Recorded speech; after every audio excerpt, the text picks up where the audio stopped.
ये रिहर्सल परमात्मा आप और हमारे से करवा रहा, तब आज जाके हमारे भगवान समझ में आया है। तब आज संगत में जाके दो फाड़ हो गए, दो पार्ट हो गए कि भैया हम तो काल की व्यवस्था में नहीं सड़ेंगे, हम तो देखा देखी में नहीं चलेंगे, हम तो गुरुजी के तत्व ज्ञान पे चलेंगे भाई।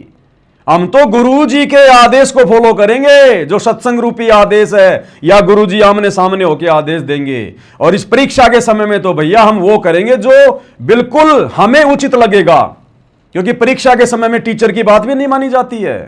ना ना ना ना ना, अरे परीक्षा के समय में विद्यार्थी को छूट होती है, वो बाध्य नहीं होता अपने गुरु की बात मानने के लिए।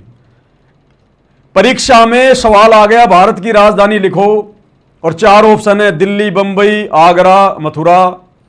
और उस बच्चे को पता है कि भारत की राजधानी नई दिल्ली है, मुझे नई दिल्ली लिखना है। और वही टीचर जो उसको साल भर से पढ़ा रहा है, और वो टीचर कहे कि बेटा भारत की राजधानी लिख दे आगरा। अब मुझे ये बता दो, वो बच्चा आगरा लिखेगा क्या, जिसने साल भर ये पढ़ा कि भारत की राजधानी नई दिल्ली? उस टीचर के कहने से भी वो परीक्षा में आगरा नहीं लिखेगा। उसको पता कि फेल हो जाऊंगा, परीक्षा के समय में टीचर की बातें मानने के लिए मैं बाध्य नहीं हूं। तो ये 2014 बरवाला कांड से लेकर जब तक गुरुजी सार जेल से बाहर नहीं आते, तब तक हम भक्तों की परीक्षा का समय है।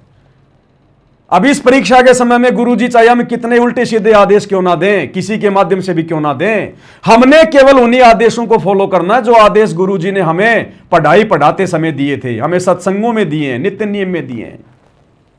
यह है मेन पॉइंट। हम बाध्य नहीं है वर्तमान में गुरुजी के किसी भी आदेश को मानने के लिए, फॉलो करने के लिए। परमात्मा ने तत्व ज्ञान दे दिया, मनुष्य शरीर है, बुद्धि विवेक दे दिया, और ऊपर से खुद गुरुजी कह रहे हैं बार बार, बच्चों तुम्हारी अग्नि परीक्षा चल रही है। तो ये परीक्षा का समय है ना हमारा।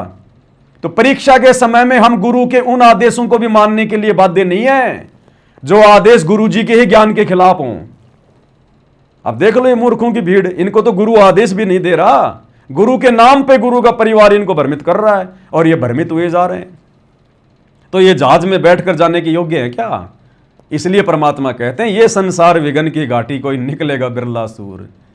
तो ये रिहर्सल तो सत्सयुगों की हो रही है, सतलोक जाने की। तो भाई और बहनों, ये अज्ञान और पाखंड के ऊपर इसी प्रकार से प्रहार होता रहेगा जब तक गुरुदेव भगवान मार्गदर्शन करते रहेंगे, सद्बुद्धि देते रहेंगे। और जब जब ऐसी घटनाएं संगत में आएंगी जो गुरुदेव के भक्ति विधान के खिलाफ होंगी, मर्यादाओं के विपरीत होंगी, तो भैया हम सत्सेवक चुप नहीं बैठ सकते। जब तक हमारी श्वासें हैं, गुरुदेव का आशीर्वाद है, हम इसी प्रकार से डंके की चोट पर उन काले चेहरों को उजागर करते रहेंगे जो काल की गोद में बैठकर सतगुरु की बदनामी का कारण बने हुए हैं।